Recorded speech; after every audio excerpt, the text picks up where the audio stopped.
आपण force and types of force हा धडा पाहणार आहोत. फोर्स म्हणजे काय होते? बल. फोर्स म्हणजे बल. आता जसं एखादी वस्तू आहे आपण उचलण्यासाठी, जसं ही बादली आहे, या बादलीमध्ये काय आहे? पाणी आहे. दाखवा पाणी. हा काय आहे? इथे बादलीमध्ये पाणी आहे. आता ही बादली पूर्ण पाण्याने भरलेली आहे. ही बादली जशी मी उचलायला मला ताकद लागून राहिली, असे वाकून मी उचलली बादली, बरोबर आहे. पण आता ही बादली जी आहे, ही बादली कशी आहे?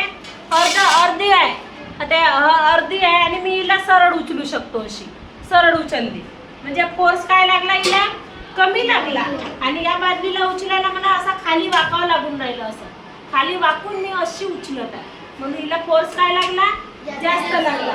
आता जसं इथे दगड आहे, हा दगड आहे एक आणि हा दगड एक आहे. बघा आता मी जसा जवळून फेकला फोर्स, बघा इथे सगळ्यांना, इथे मी जवळून फेकला का पाण्यात आवाज येतो का ते बघायचं आहे. आवाज कसा आला? आता पहा ना तुम्ही, आता आवाज एवढा आला. आता मी हा दगड इथं जोरात फेकीन. आता जोरात फेकत आहे. पहिले एवढ्या उंचावरून फेकला, आता एवढ्या उंचावरून फेकत आहे मी. कसा आला? आवाज जास्त आला आणि पाणी पण काय झाला? जास्त बाहेर फेकला गेला. म्हणजे याला काय म्हटलेलं आहे आपण? फोर्स.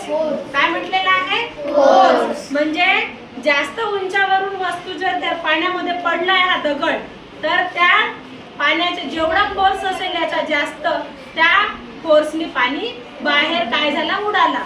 आणि कमी याच्यावर टाकला आपण तर तो आवाजही कमी येतो आणि पाणी पण कमी उसळल्या जातो. तर हा काय झाला? फोर्स. फोर्स म्हणजे बल. जेवढ्या वेगाने आपण जास्त फोर्सने आपण ती वस्तू टाकू त्या वेगाने तो पाणी बाहेर पडेल. तर अशा प्रकारे फोर्स समजलं तुम्हाला?